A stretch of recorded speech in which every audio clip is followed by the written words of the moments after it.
Non, non, c'est à l'endroit. Si, c'est rigolo.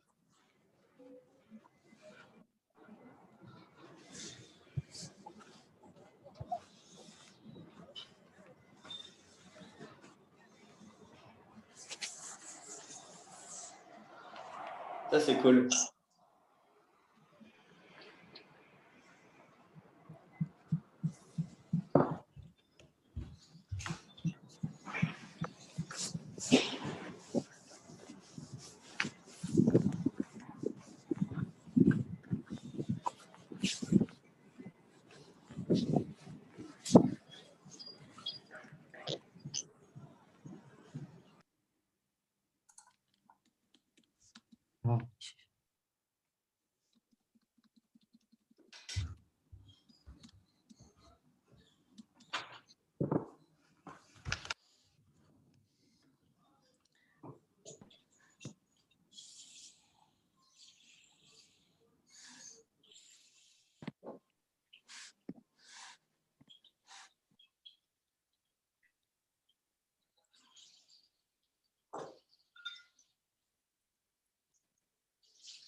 Hello, hello, hello.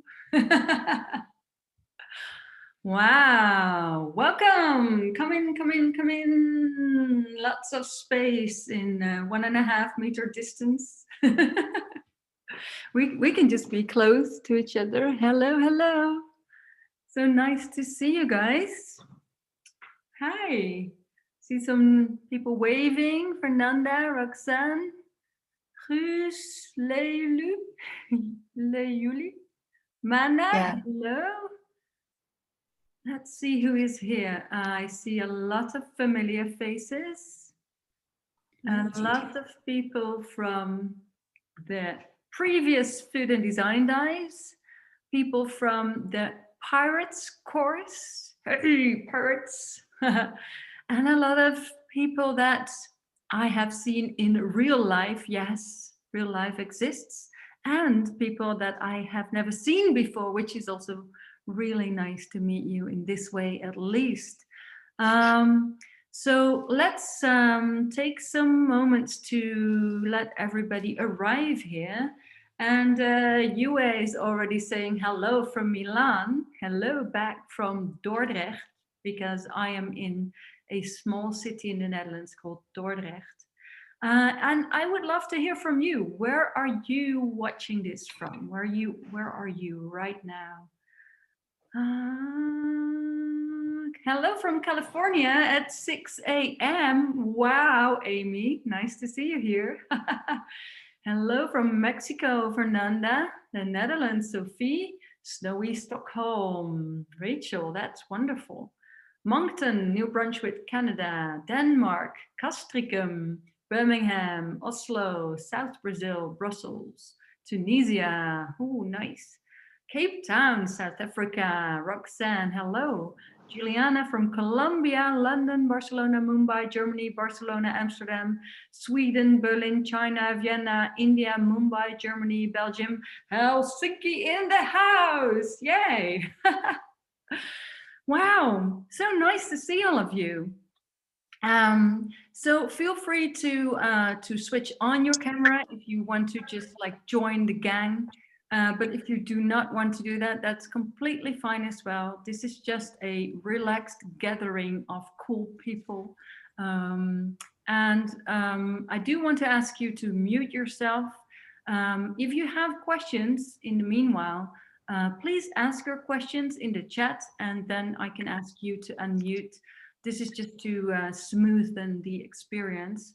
I would like to ask you, while we're having this kind of one-way conversation. I would like to ask you, who of you is a designer or a professional creative? I am, and you can just raise some hands, but not everybody can do that. So you can just type yes or no. I see quite a lot of hands. I'm aware that I use the word designer a lot. Yeah, you can do some virtual hands on the side. Design student, yes. I'm aware that I used the word designer a lot, but actually what I mean is a creative professional. So artist, designer, in the realm of a person who actually creates things that were not there before, that takes ideas and puts that into a shape. Whether the shape is tangible or not doesn't matter.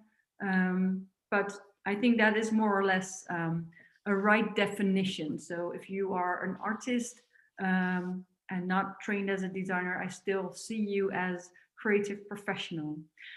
So we have quite a lot of them here. And then I would like to know, do you work with food, or have you done one or more projects that involve food? Yeah, Mana, art director, is also for me a creative professional. And you're not just that, you're also art. So do you work, and you can just type it in the chat. So food stylist, student food lab specialist, project documenting food. You can also type no if it's not. Food experience designer, food stylist, photographer, hidden kitchen, Mexico, work in food.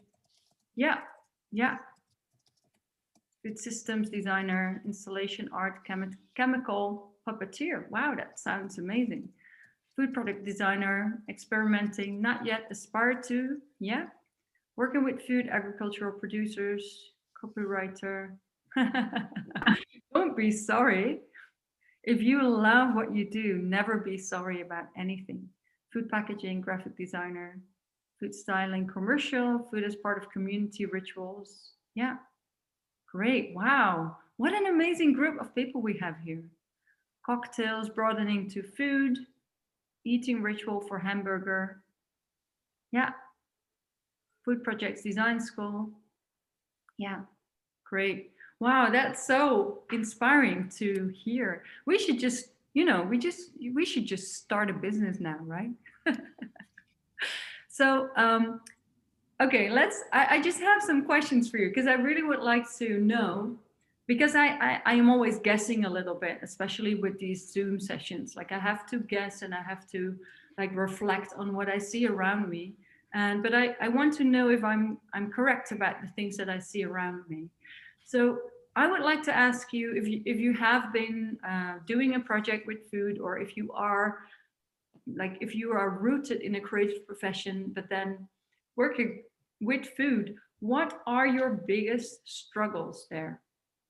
Can you think of some things that are actually holding you back, or things that are feeling like a struggle, things that give you stress or frustration? What would you say is the most the hardest thing of actually working with food? Rachel says innovation.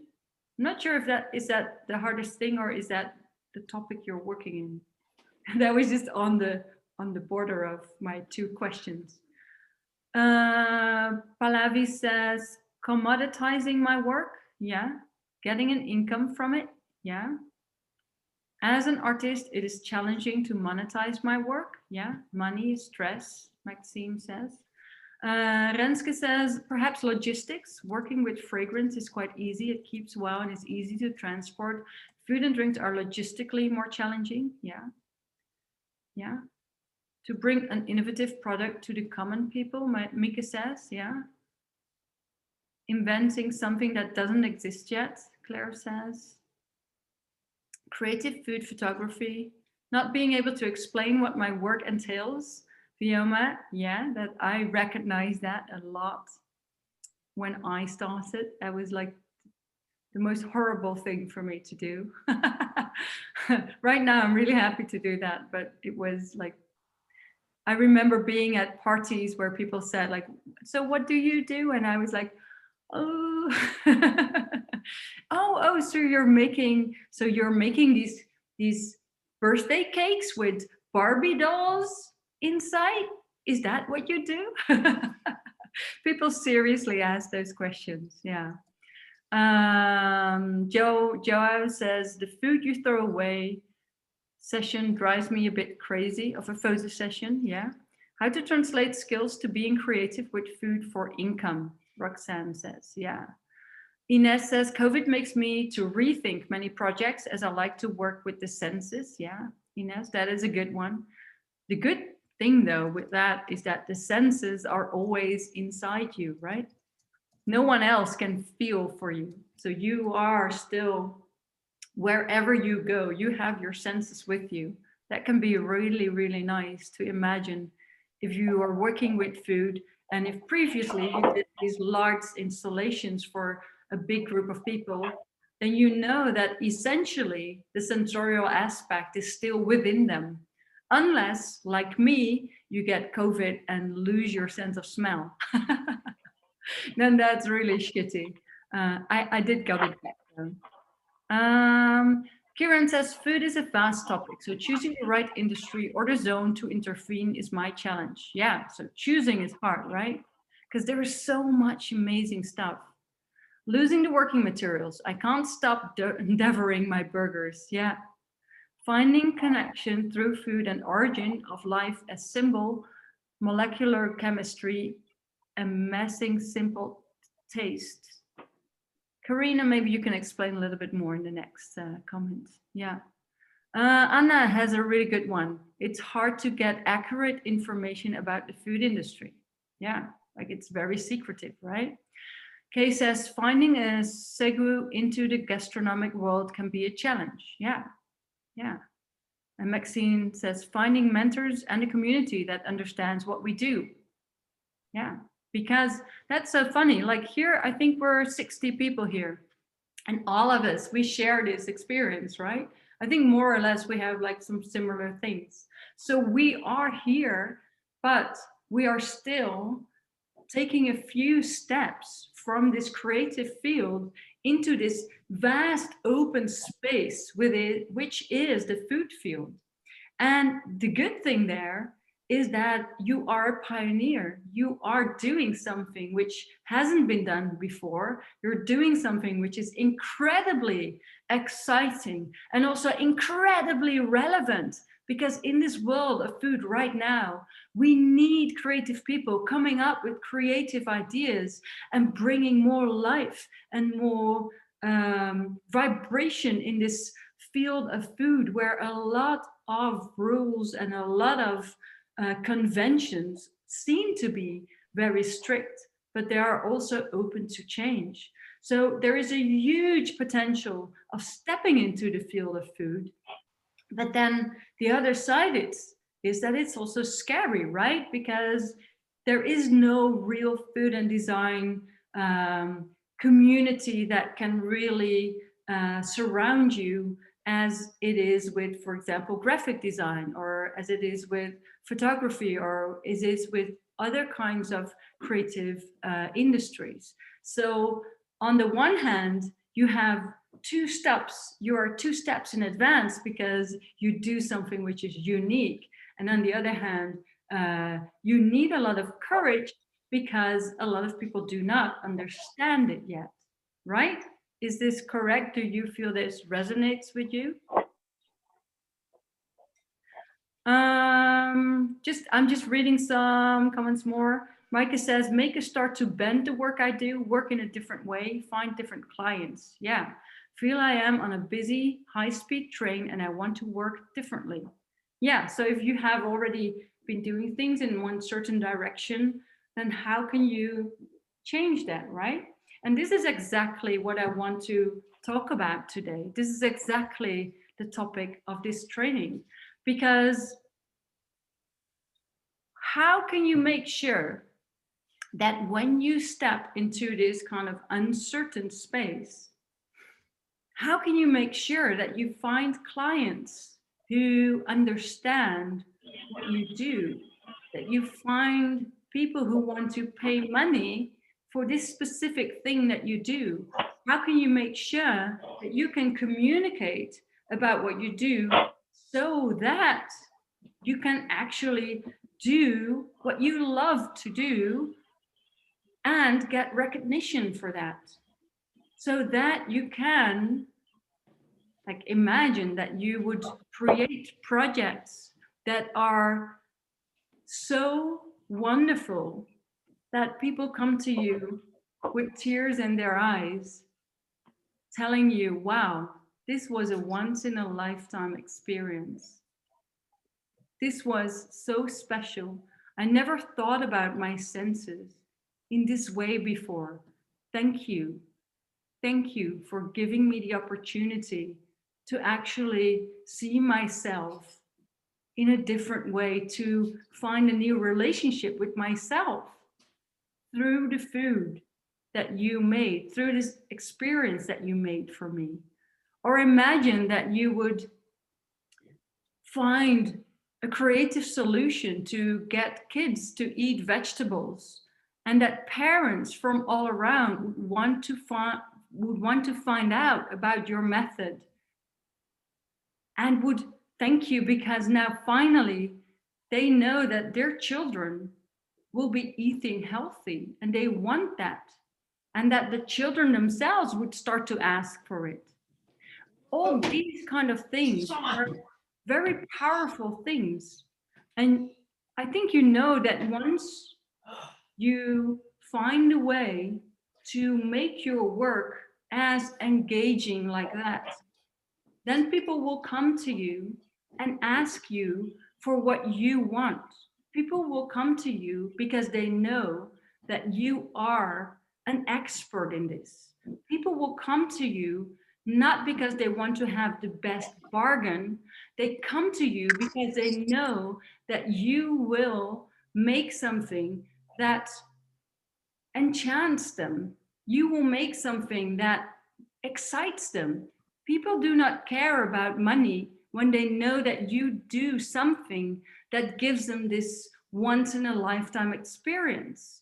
So when you are struggling with monetizing your creative capacity, when you're struggling with finding clients that actually want to pay for you, when you're struggling with doing the projects because they don't really fit to what you want to do, just because you need to make the money to get to the next step, then I think this is a really good moment to reflect on what you really want. Because if you do not have a clear focus, if you do not have a calm vision of what you want to do, and if you do not commit to that vision, then how can you expect clients to actually support that? Because you can see around you, when you see successful designers going for their own specific field, or artists, you can see that those people attract clients that have the confidence that they can just give their money to these people and will be rewarded with a unique design. And this is based on trust from the client. But where does the trust come from? And maybe you can type that in the comments. Where does the trust of a client that wants you to make a great project for them, where does it come from? Consistency, Josephine says. Is that Josephine Abu Abu? Where are you? I can't see all of you in one screen, so I have to guess. Consistency. Anything else? What do you think that a client's trust comes from? Quality, confidence in self, past experiences, proof that it worked with other clients, testimonials, profile, clear focus and branding, repertoire, communication. All of these things, they help your own confidence, meaningfulness, recognizing and solution. Yeah, all of these things, they help clarity, absolutely, fame, reputation, giving them the feeling you also see them. They're not just a source of money. Absolutely, yeah. Clear vision, resourcefulness, trends. Sometimes, yeah.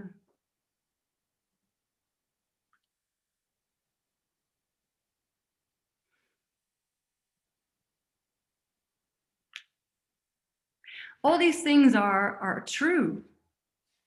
But do you also know these people who make beautiful work?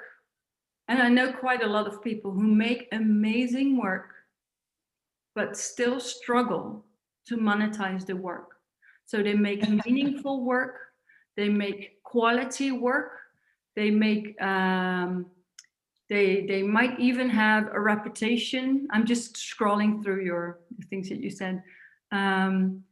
They have a good repertoire or sometimes even testimonials, but then it is hard for them to actually decide. They do not decide to combine their passion to commitment. And I think this is what is underlaying of everything. So all these things that you say are really right. But the first step below all of that, and this is something that I see so much, is actually to decide that you want to commit yourself to this thing that excites you.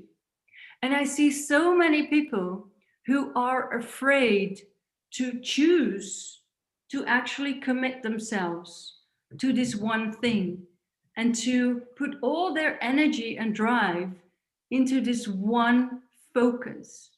Because, and I understand, it's super scary, right? Because you might be scared that maybe if you do this, then you can never do that again. Is that something you understand, this feeling? And I see this a lot also in my students who make amazing work, but they do not want to choose for one topic. And while I say this, I think, yeah, I know how that is. You know, when I was graduated, it took me about 3 to 4 years to decide to actually focus on food.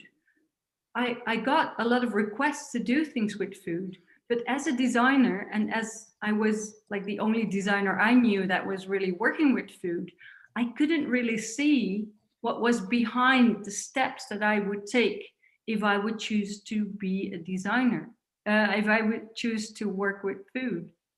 I was really scared that I was going to be the food girl and that I could never design any objects anymore. The interesting thing, though, is that the moment that you step through that door, the moment you decide to commit yourself to one topic, and you know, in my case, that was food, but it could be anything, something really interesting happens. First of all, I was afraid that like food would be really small. And I know that probably you're laughing now because you know it's not.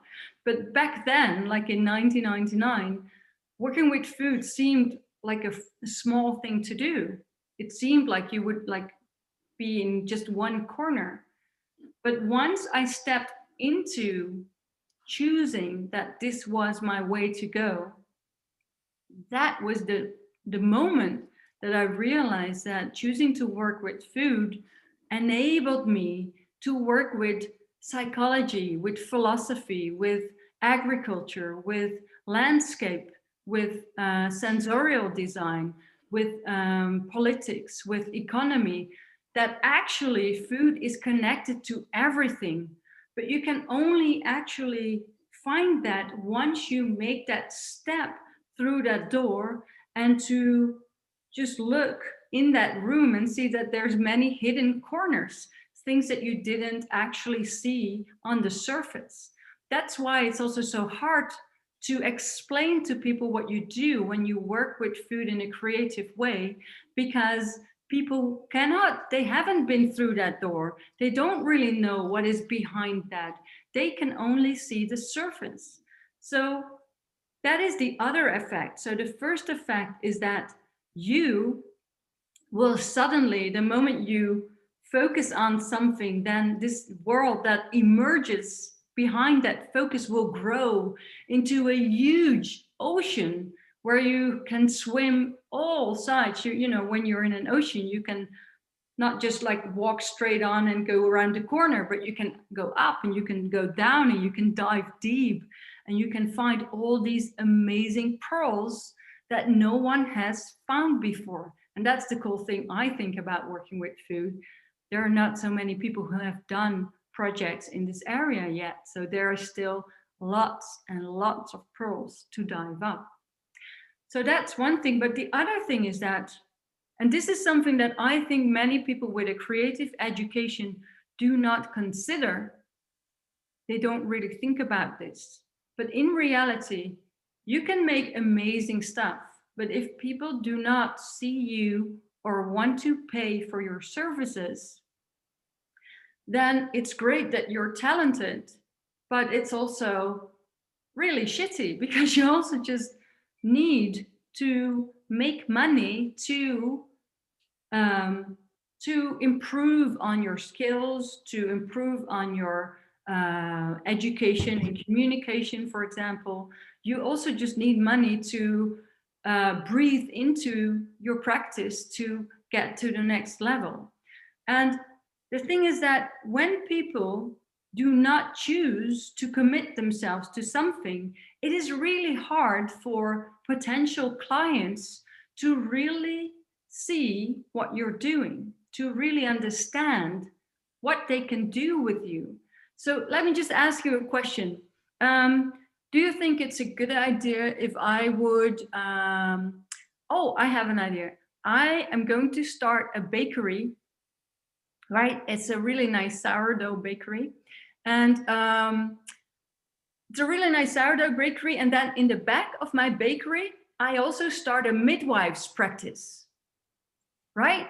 And then I have my midwife's practice, but then I also have this other part of the building, and there I make a garage.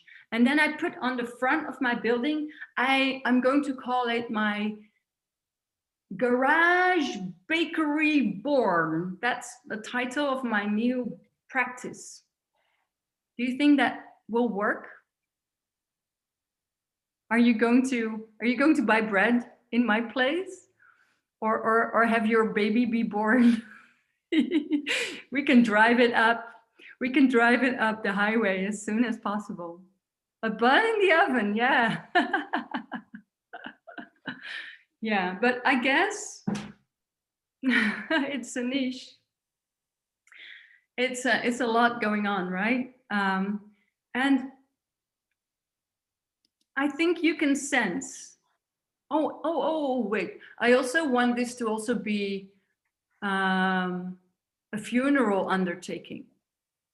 Yeah, because, you know, you can bake funeral bread, and then if the baby dies, oh no, maybe, okay. I guess you feel that this is confusing. This is very confusing, but this is exactly what a lot of creative people do. Because, yeah, okay, Jess, give it a try. Yeah, no link between the things, exactly. But it's not only about not having the link. People also lose the trust. So I know that you can do, I know that many people, especially creative people, are very capable of doing many things at the same time. And that doesn't mean that the quality of the things is not good. Actually, sometimes I even know that it improves quality of things to connect things and to combine things. But I also see that when you do not dare to commit yourself, when you do not dare to be clear in your communication, then all these wonderful things that you can do not actually find a fertile soil. And Shada, I think that's a great comment. Shada is saying, isn't the idea of capitalism making people specialized and specialized? It's really frustrating for multi-potential people. So this is something exactly that I want to point out here. It's not about doing less things. Actually, when I started as a designer, it took me years to decide to work with food, right? Because I was scared that I could never really design anything anymore. But the funny thing is that the moment you decide to step through that door, so then suddenly I decided to commit myself to food, I could actually, and I have created large sensorial installations made of wood. I was a curator of multiple exhibitions. They were about food, but as a curator, I was dealing with artworks, I was dealing with interior design, I was dealing with the graphic design. I am creating audio experiences. I'm working with audio. I am also making ceramics because with my food projects, I really like to work with ceramics and make a lot of objects with ceramics. I work with textiles. So all these things, I still do them. And this is the exact paradox that people are scared to commit themselves because they're scared they can never do all these other things. But the reason to not, the effect of not committing yourselves and wanting to stay open to do all these things many times results in putting yourself in a position where you are actually forced to do things to make money, and then you're not even doing all these things that you like to do. You're actually, even though you're really enthusiastic and you want to do all these things, you're just like struggling to get by. Whereas the moment you decide to step into something, and I'm talking about committing to a topic, I'm not necessarily talking about specialization to be in a factory and only to do one thing. I'm talking about being a creative person, deciding to step into one thing. And so the moment you do that, what happens is that your clients or potential clients start to recognize what you do. They start to recognize that they can ask you to do these things. They think, oh, finally, there is someone who is really committed to this thing. There is clarity in this person's mind. Let me just hire this person. And from that moment, you are seen as an expert in your field. When you are seen as an expert, you get the trust from clients to do the things that you want to do that help their businesses. And then what happens is a vicious circle the other way. You're having a vicious circle that goes up because then you get trust from your client. Eu já liguei aqui com o USB, fui aqui às definições. Agora ele está-me aqui a perguntar se é rato técnico. You get trust from your clients. You get the kind of jobs that you like to do so that you can focus on what you like to do. And what happens when you focus on what you like to do, you get better at it. And when you get better at it, you get better clients. So everything is starting to move up. And if you then want to work with ballet next to it, that's fine, because suddenly it links to what you were doing before. So then once you get through the funnel, so to say, or through this, I don't know what the English word would be, through this little hole, when you step through that hole, step out on the other side, know that you commit yourself to this thing, see that there's a whole world to discover, and then you can add anything you like. Because, for example, when you work with food, you know that you're a creative person already and you decide to work with food. That means that you can start collaborations with farmers. You can start collaborations with microbiologists. You can start collaborations with psychologists. You can start collaborations with mothers and fathers and children. You can start collaborations with politics or with retailers or with, you know, the world of food is endlessly connected. And this is, in my case, this counts for food. But if your field of interest, for example, is scent, then you've got the same situation. So what I want to say is that specialization is something that people are really scared at. But if you see it as a commitment to something that actually enables you to do much more of the explorations that you initially wanted to do, then you are on a wonderful path to freedom, to creative freedom. So is this resonating with you guys? Is this helpful for you? Because I know that within creative education, I know this is something that people do not want to hear many times. And if you interpret it in the way as if you're going to put yourself in a factory and not being able to do things, then I've got two things to say. First of all, I know what you're saying. It's exactly what I used to think when I was afraid to choose. But the second thing I want to say to you, is that really true? And look at people who have done it. Look at people who have decided to commit themselves and who have found that clarity. Many times these people stepped into something. Now suddenly their clients know what to ask them for, and then they get the ability to develop themselves in the best way. Let's see what you're saying. Juliana says, I think that more than the specific action or activity, it is about your inner motivation. Following your gut can be scary. Yes, when it's a little bit scary, then this is exactly what you need to do. Actually, following my gut for me is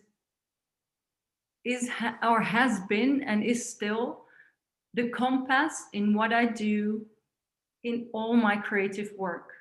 And I created a intuitive design method. And I know that sounds really counterintuitive, right? Intuitive design method. But it is a method that I use to enable myself to use my gut feeling and to use my intuitive sense to create my designs with. And I have been doing that now for over 22 years.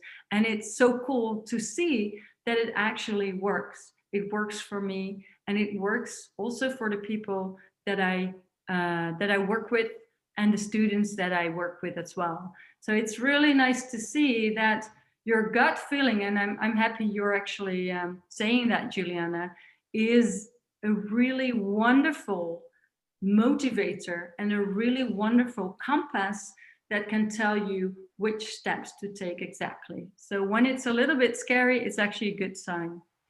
Shada says, it's like finding a context to grow better and to save efforts by orienting the activity. Exactly, Shada.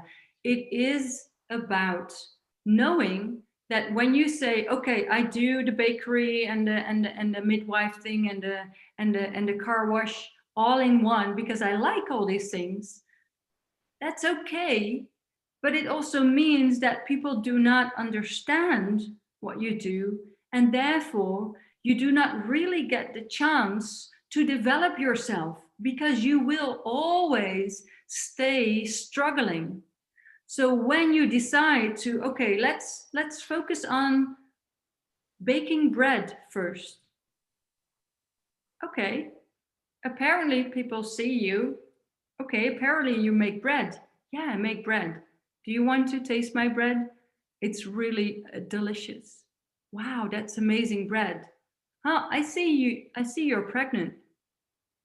Yeah, did you know that I make special pregnancy bread? Really? You know, I want to try that. And I've got some pregnant friends as well. Maybe you can also make it for them. See how easy it is to start with something small because you committed to that. Get into a trust relationship with a potential client, and then you can make the links to the outside. So the funny thing is that in essence, all these things are about being really clear, knowing what drives you, what excites you, and committing to that. So it is really more an inner job than anything else. So getting the testimonials, it's nice, but first it is you who needs to decide that this is what you want to do. If it's a trend, it's nice, but if you decide that this is what you want to do and commit yourself to it, you don't have to be in a trend. You can be the trend.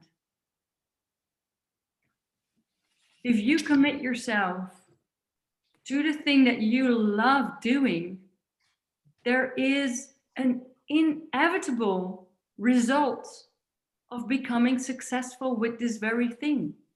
Because the inner drive of knowing what your passion is, connected with the commitment, creates a very pure clarity.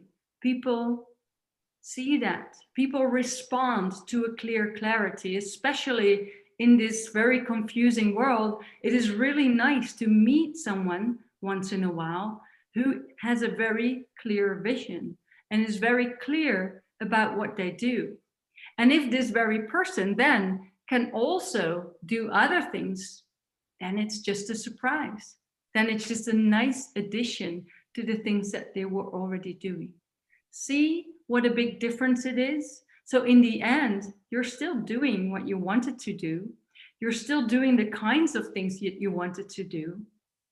But you actually went through this hourglass, stepped out on the other side, and turn everything around. All right. Do you have any questions so far about this idea?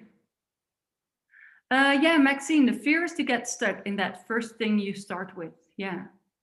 And the question is, and I'm really happy you share this because I know that many of us feel the same, right?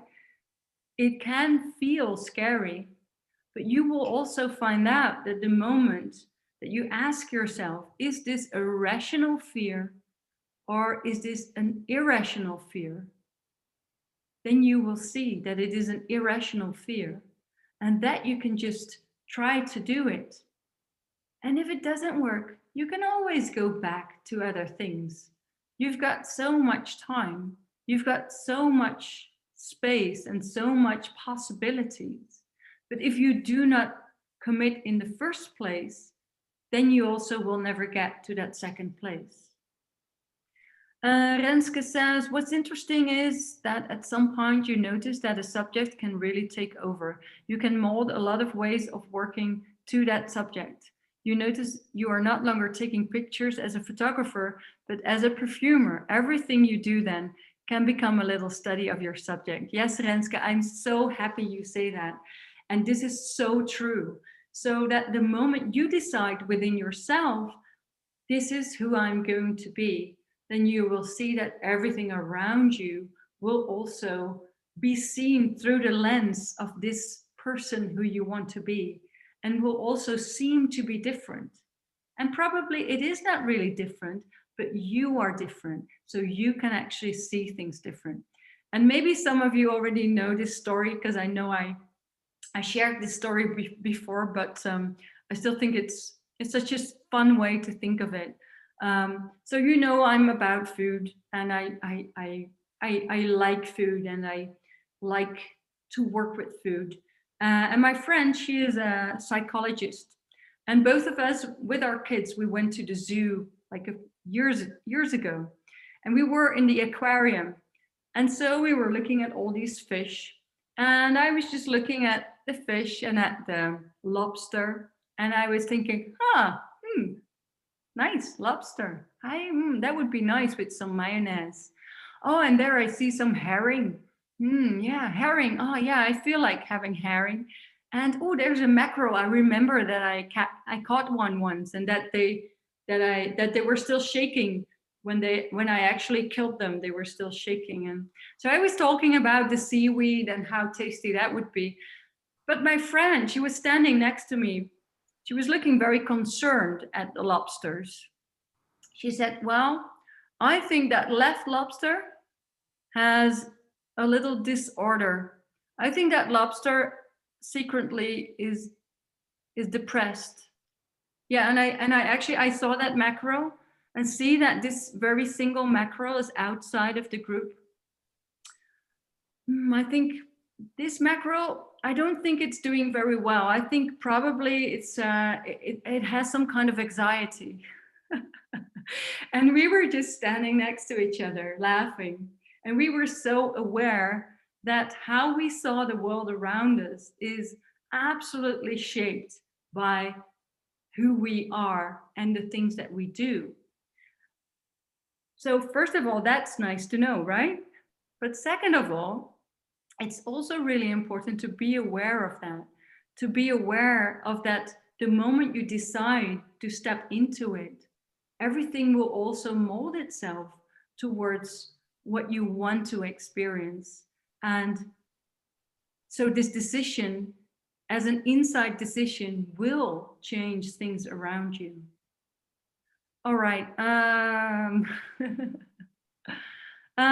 Yeah, Shada, the question is how to choose if you really love these three things equally. I think you always know what your gut tells you to do, to choose. And the nice thing is, because I was also very scared to choose, that I know now that even though I chose to work with food, I also know that all these other things I like doing, for example, working with ceramics or making objects or making installation designs, they naturally move in there. So you don't actually have to be so serious as well about, oh, now I'm going to step into it and now I can never do these things anymore. It's just not true. And you could also even choose one other three of the three options and move in there and see that you can also weave in these other things. It's not a matter of life and death. It's about playing, and it's about feeling free, that once you step into something, you can just be curious, you can just be explorative, and there you will find everything you need to create this work life that resonates with the things that you want to do. Josephine, yeah, Josephine's asking, can we learn somewhere about your design method? Yeah, so I've been working now for 22 years with food and design, and I also have my own department at the Design Academy in Eindhoven. And what I do is I see food as just one topic that you can use. And it's very useful because food links to everything. But the method of how you design can really help you if you use intuitive design method to find like unique positions within food and to find ways to express yourself with that linked to who you are and linked to your personal fascinations. And I think this is really important, because if you work like that, then you will always enjoy working. It doesn't even feel like working. So that is what I do. So we do that at the Design Academy, but I also do online courses called the Food and Design Dive. And I want to share more about that at the end, just so you're aware that that's coming. So if you do not want to hear about that, then we can just finish the training and you could leave if you do not want to know about it. And then we can continue for those who do want to know more about that. Julian says, perhaps we're scared of missing out on opportunities, partly because of our constant feed of awesome creative content on Instagram.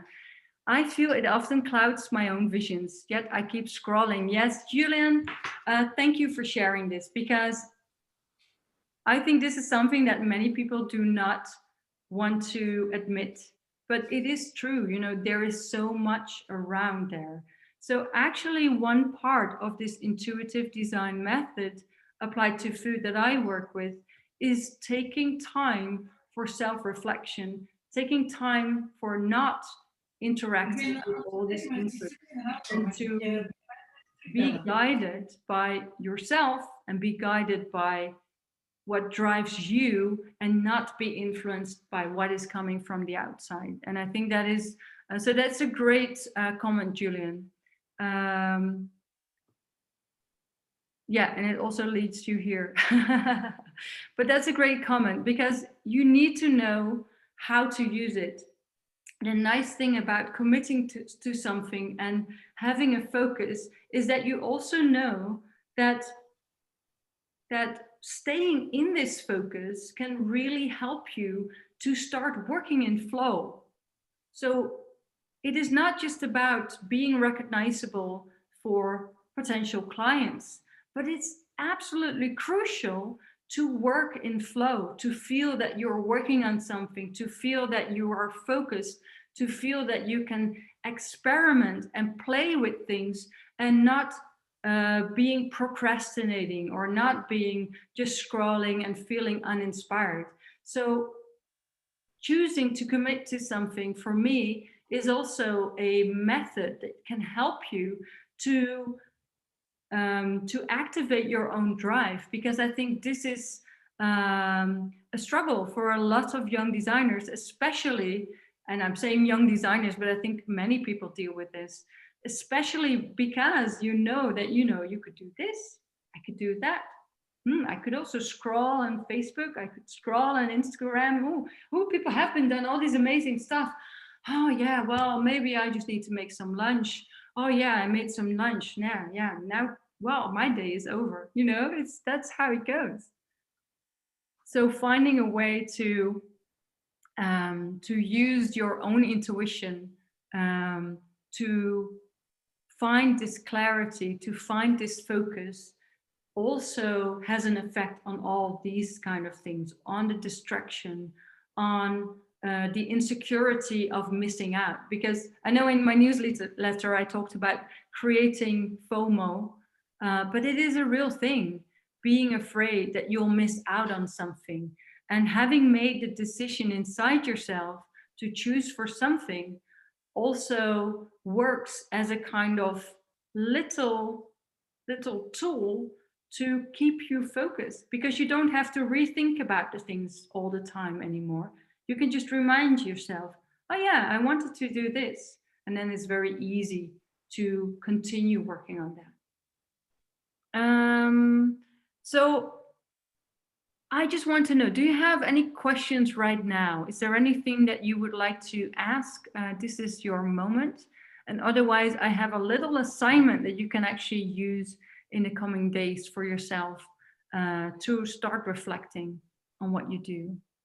Anyway, Anna Lutz is saying, maybe the fear is also to be unsure about where to stand next to other food experts. How would you differentiate a food designer from those other food professionals? Yes, that is a great question. And actually, this is something when I started, I felt very insecure about, because I am not a chef. And I didn't really know about all the things that happen in the kitchen. And when I work with a farmer, I got the same thing because I am not a farmer. But the thing is that all the people who work in food are experts in their own field. They're expert in the kitchen. The chef is an expert in the kitchen. The farmer is an expert on his or her farm. Everybody is an expert, and the whole world of food is made out of experts. When you are a designer, you are the expert of creativity, and this is your role. So I actually have found through my experience that sometimes not knowing about things, not knowing everything about how things work in the kitchen, can really help me to think differently together with a chef. Not knowing about how things actually work politically in Hungary, for example, where I did a project with Roma people, not knowing about how this situation really works enabled me to make a very powerful installation that touched people's hearts. It is because I know how creativity works, and I know what the field of food and design looks like. That's what I know, and that's what I bring to the table. And actually not knowing about the other person's specialism just a little bit and having affinity with it a lot and being interested is also giving space to the other person to bring their specialism to the table, which actually enables a much more equal and very fruitful collaboration. So you don't have to know all of that. I hope that answered your question, Annaluz. Mike says, I've chosen food over interior 10 years ago, and along the way I lost the connection, not with food itself, more with the way I work in this field. I guess for me, it is finding my own voice again. Any suggestions how to start? Well, Micah, I know that you're already in the Pirates group, and I think I've seen that already. That brought some changes for you. But I think what is the most important is to find your own drive, your own excitement, doing something which is slightly scary, doing something that maybe you haven't done before yet, but you think, ooh, that would be really scary, but also really amazing. And the moment you find those kind of things, then things start to flow again. So it's really also searching in your own artistic qualities. Where are the boundaries of something that I do not really know yet, something that excites me? And things that excite you also change over the years. There are things that I used to find really exciting about food, and right now I'm not so excited by that anymore. And then I find new things again. So it's also about challenging yourself to feed yourself. Because if you, like, let's use the food analogy, if you eat the same things every day, it gets really boring, even though it was your favorite food once. So it's also about examining where do you find this slightly scary edge that can actually move you into action again. So I hope that's a useful answer, Micah. Rose says, do you find collaboration is important for your practice? Do you mainly work alone? Yeah, I work in collaboration inside projects, just on a project base, because I like to change who I work with. So sometimes I work with theater makers, sometimes I work with philosophers or with scientists or with scent experts. So it's really a broad range of people. And I love doing that because they teach me a lot. But I do that from my own individual position because it gives me a lot of freedom to move.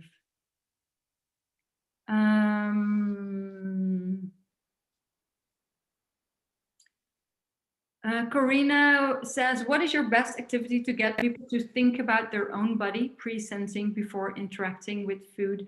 That is a very specific question. I do have very specific answers to that, but I try to keep it short because I want to be respectful of your time. What I have noticed is that storytelling, talking and telling stories is something uniquely human. And humans are extremely sensitive to storytelling because this is what our relations between other people are shaped by the stories that we create for ourselves, by the stories that we create between people. And so when we want people to be aware of their food and their body, then storytelling can be a really good way to do that. But be careful because it can also be incredibly boring. So find a good way to do that and balance it in a way that it doesn't become like a boring thing to do, because I also know a lot of examples of really boring storytelling with food. Shada says, what studies can be helpful to shape the profile of a future food designer? So there are some schools now in the world who teach food and design. So there is now a choice of official places to go to, which I think is so cool because when I started, there was really nothing. So these are places where you can actually go and study. They are, a lot of them are master programs. But, you know, I didn't have a food study myself. And I know a lot of designers who are already having their practice, a lot of people who are already doing the things. I think you do not need a official food and design study to bring further your practice. So I'm also doing these online courses and I'm going to do a food and design dive only for designers. So I'm going to do a designers only food and design dive. I have done previously food and design dives that were a mix of people. That was really, really nice. But now I want to make it specifically for designers. I'm also thinking of doing one specifically for foodies. So if you're a foodie, then it might be nice for you to link back later on. But I'm going to start one for designers specifically because I know that a lot of the content we can bring to a higher level on the design part, and we can give more attention to the food part and how as a designer you can communicate that and how you can actually start to work together either with chefs or other food specialists to get your work to that next level. Because the thing I think is that a lot of people are super talented, they make amazing work, but they are just too unsure or too uncertain about their specific position within the field of food and design. So one part of the Food and Design Dive Designer Edition is to make you aware of this whole field so that you can find your unique position within the field. Because I think this is incredibly helpful if you're aware of what you can do and how you can shape that towards expert level so that you can start to communicate with potential clients in a way that they understand what they can ask of you. And you will find out that that brings so much peace. It brings so much calmness if you do not have to prove anything. If you do not have to chase clients, if you do not have to run to actually show all the amazing things that you can do, but if you can just focus on what you love to do and bring that to the next level and communicate about that so that you attract people, so you don't have to chase them, they just come to you. So that is what the Food and Design Dive is about.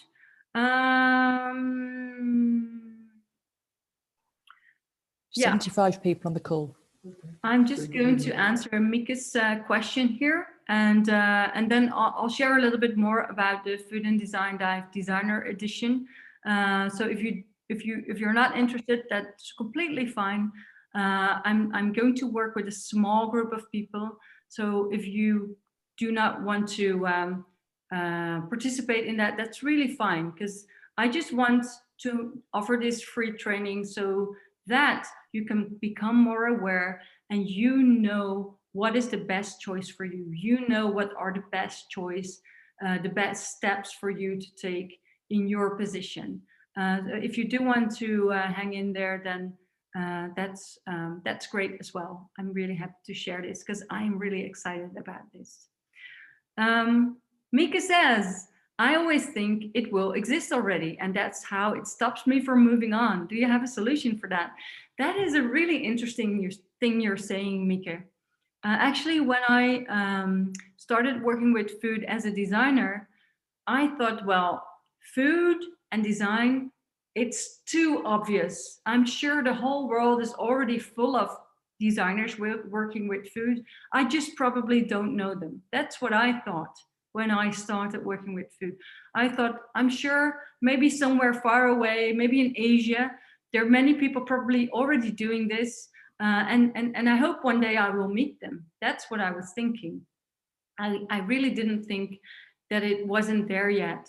So I'm still kind of puzzled by this idea that so many things do not exist yet, especially when it comes to food in a creative way. And I'm still baffled by it, honestly, to think that there is so much that hasn't been done that yet. There are so many things that can still be done. It's like low-hanging fruit. And that's also why I'm so excited to share this with you, because it's just endless. And I think the world is only going to be more beautiful and better when more people are going to interfere with food in a creative way. All right, so I hope that's helpful for you, Mika. Any urgent questions right now? Otherwise, I will continue with introducing the Food and Design Dive Designer Edition. So I have done 3 Food and Design Dives before this, and it's a lot of fun because it is 10 weeks of diving deeply into the topic of food and design, doing a weekly challenge with a group of other amazing, I don't know why, it's always these cool people that come into this group. Together we work on challenges, weekly challenges that you can do at home. So it's COVID friendly. So I, after the first one, I really shaped it a little bit to make it a little bit more COVID friendly, so you don't have to work with big groups of people. And it's really a journey that we make together to go through all the aspects of food and design, creating things, building things, making experiences, and shaping especially the way you think about it, so that you can find within this huge field, you can find your unique position. You can find out what really suits you. You can find out how you can start to create with food and design, and how you can develop your journey in a way that you don't have to force yourself to do really extreme things. You can actually find what you were already excited about and build on top of that. And that's the powerful thing of this course, is that is giving you some very simple ways to, in a very short period of time, grow in this level of food and design, to make your practice professional, and to make your practice profitable, and to find that you don't have to do really complex things to actually make little changes to make the next step. So the Food and Design Dive, I'm going to share a link that shows you about everything about the curriculum, about when we're going to start, because it will be on the 12th of February already. It's like really, really quick.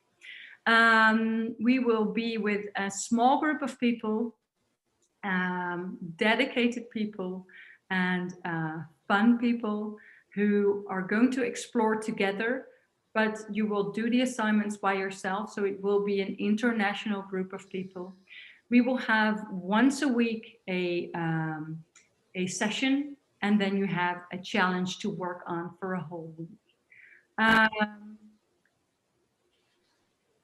And the day is on Tuesday. The sessions are on Tuesday. Yue, that's nice. The first day of the Chinese New Year. I guess I chose that right. The trainings are on Tuesday. The time I'm still waiting to see from which hemisphere of the Earth most people will jump in, so that we can accommodate as many people as possible in their own time zone.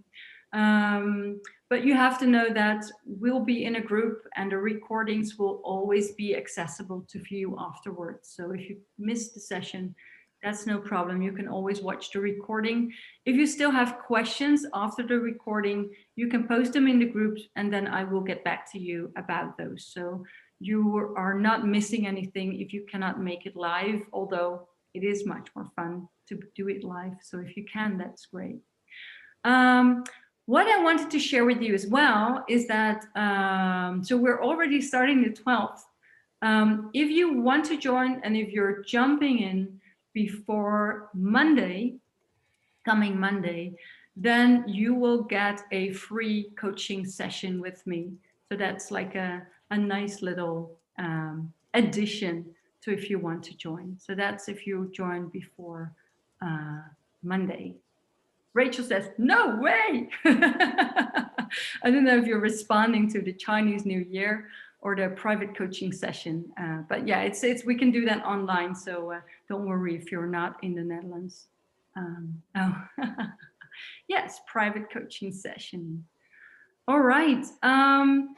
Any questions so far? Oh, yeah. Fernando says, where do we subscribe?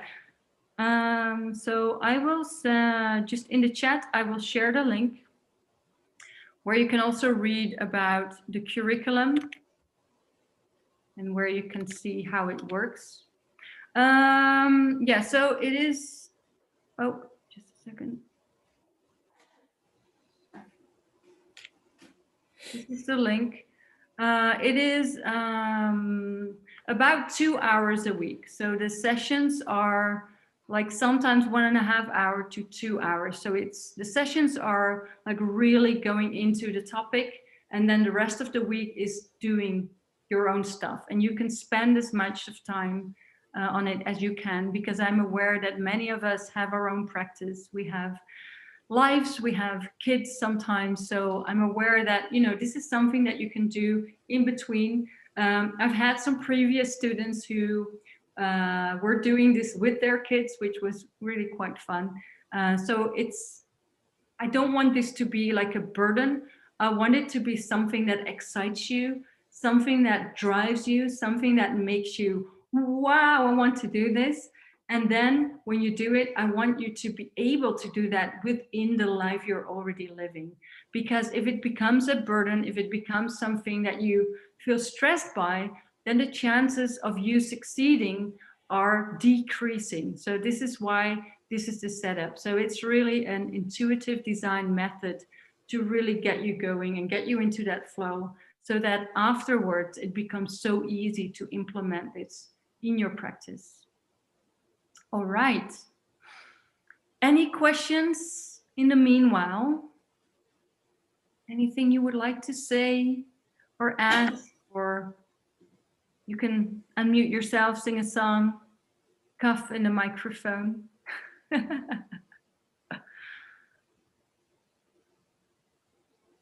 I see Renske is smiling. All right. So anyway, thinking about stepping through this door and commitment, and how that can bring yourself to a very calm place of working, where you can still do all the things that you want to do, but get rewarded for it instead of being struggling with it. This is the most important thing that I wanted to share with you today, because if you decide inside yourself you are going to be this person who is committed to this thing, whether that is food or not, that doesn't matter. Then you will notice that things start to change around you. So what you can do to work on that, to discover that, is actually take a moment to start writing down in your journal, to write, or on a piece of paper, whatever you have or want to work, write down about, this is a little exercise that you can do to actually sit down and, focus, make sure there's nothing to distract you, and to start writing about your perfect working day, doing the thing that you love to do. So start with the morning, like where do you go to? Is it an office? Is it an atelier? Is it maybe you're staying in your own bed? And start to imagine how that would be. Start to imagine what kind of meetings you have, if you have meetings. Write down how much you've got in your bank account when you open your app in the morning, if you do that. Write down what kind of experiments you're working on. Write down what kind of people you're meeting for lunch, or what kind of food you're eating for lunch. So this is an exercise where you allow yourself to dream about the life that you can have if you want to choose for one, to commit yourself to one topic. So this is an exercise that can open your brain to actually create a vision and to allow yourself to think about that, because that is something that we hardly ever do, allowing ourselves to step into a vision.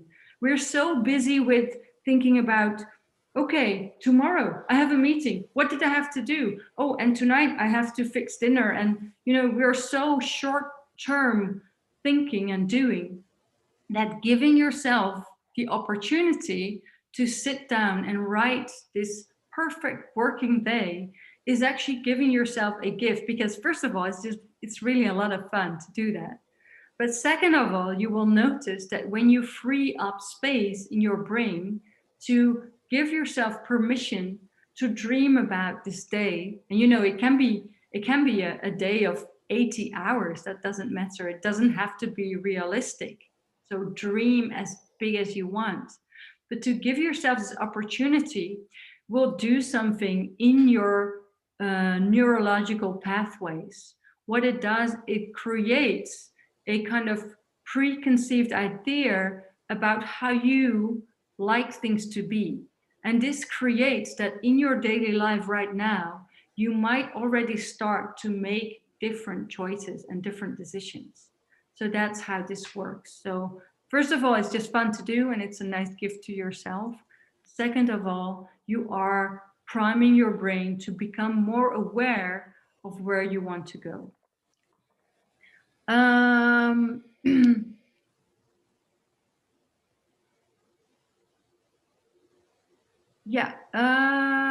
Yeah, Mana, that's a great question.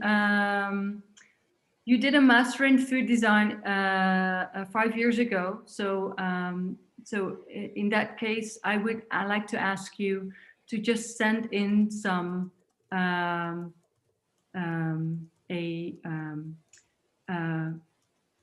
not necessarily a portfolio, but a work that you did to show that that you have been working in there, because I really want this Food and Design Dive Designer Edition to be for people who are in this same space. And if you feel that you belong more to the foodie area, then that is really fine. I'm going to do a Food and Design Dive edition as well. So you could also step in there. So it's really up to you to sense, like, where do you want to be? And then just send a portfolio item so that we can review it. Is that okay? Yeah, there, I don't know if I pronounce your name correctly. You missed the first part of the meeting. I'm going to, it is recorded. I'm going to share it. If you are not on my mailing list and want to have the recording, you can just send an email to my studio, and then we will put you on the list and you'll get an email with the recording. All right. Okay, guys. Are you feeling okay? It's nice to see all your little faces. Yeah, you can work. You can email to studio@MarijeVogelsang. If you want to do the Dutch pronunciation, I know it's super hard. Vogelzang, but Marije Vogelsang is fine too. .nl. Studio@MarijeVogelsang.nl. If you don't know it, but you have seen this through Instagram, you can also just reach out through Instagram. That's no problem. Yeah. Karina, if you're an artist wanting to include food in your practice, if you have done a project where you have included food, or if you feel that you would like to be a part of the food professionals, or the creative professionals edition, so that's the designers edition, we can also see which one would fit you, and you can just send your work or a link to your website and we can have a look. Okay. All right. So if you have no questions anymore, then I wish you a lovely day. Thank you so much for being here with me. And I really appreciate that you do that you take time to focus on your creative development, to focus on your practice, to join sessions like this, because I think it's so useful to stay learning. It's something that I do myself as well, and that I always appreciate in people who do not want to stand still, but who want to improve. So I appreciate you. All right. Have a great day. I'm going to unmute you so that you can shout bye. Bye. Bye. Bye. Bye. Thank you. Bye.